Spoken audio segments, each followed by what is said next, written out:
before the first Intifada broke out. That leads me to my first question. You have tried to cover over what you have done, the killings of innocent people in Gaza on 3 separate occasions over recent years, the seizure of Palestinian land and so on, by attacking Hamas. Now, why don't you just admit that Hamas didn't exist when the first Intifada took place? They didn't set up an armed wing until the early 1990s. And that there was a reason that PLO were in Tunis at the time, exiled, effectively not present. But the ordinary Palestinians rose up because you denied them basic rights. I lived there. It was apartheid. It was racism. It was endemic. It was rotten. Absolutely, I was shocked within weeks of living there to see how you treated Palestinian people.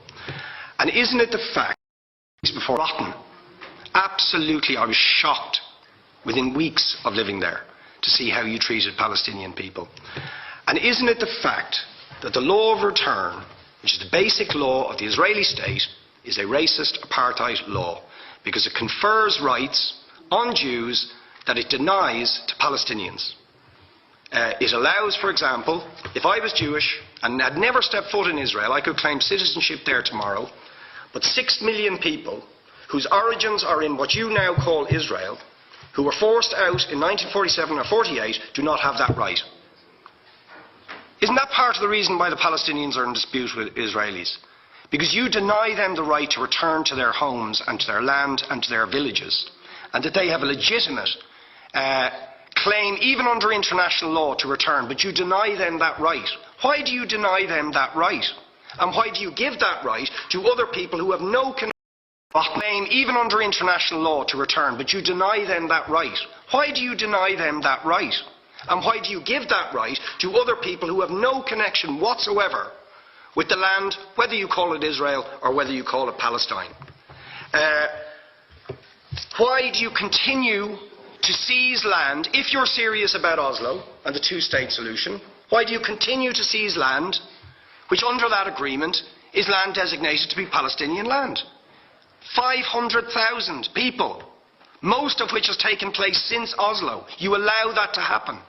Why do you allow it to happen if you're serious about giving this land to the Palestinians? It's absolutely extraordinary. And it just, are you not just taking us, Ambassador, for idiots? That you can say with a straight face, we're serious about peace, but while we're serious about peace, we're going to seize Palestinian land. Even going to seize Palestinian land. And you expect the Palestinians to just sit back and do nothing about that. And the world to accept that that is an acceptable way to behave. And you asked earlier on, could we have some constructive solutions? Now you know what the Palestinian people have been asking for. Far less even than some people would ask for. Because I believe the whole apartheid system should be dismantled. But what they've asked for is to lift the siege of Gaza. Just to lift the siege of Gaza. Let them have an airport. Let them have ports. Let them not be dictated to by a government for whom they do not vote as to what can go in and out of their territories, whether they will have power, whether they will have clean water, whether they will have medicine. What makes you think you're allowed to have nuclear weapons and the 4th biggest army in the world and visit destruction on going to seize Palestinian on the people of Gaza, but they have no right to defend themselves.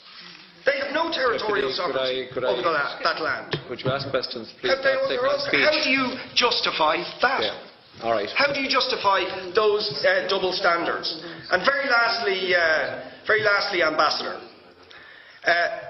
people like Bishop Tutu, Nelson Mandela, and I would certainly describe your state as an apartheid state, with different laws for people depending on their race or religion. Now, isn't that just the case that, for example, at checkpoints going into the West Bank, there's a channel if you're Israeli or European, and there's a channel if you're Arab? Just because you're Arab. If you came into Dáil Éireann and they stopped you and said, "Are you Jewish?" "Oh no, sir, you can't come in through the same entrance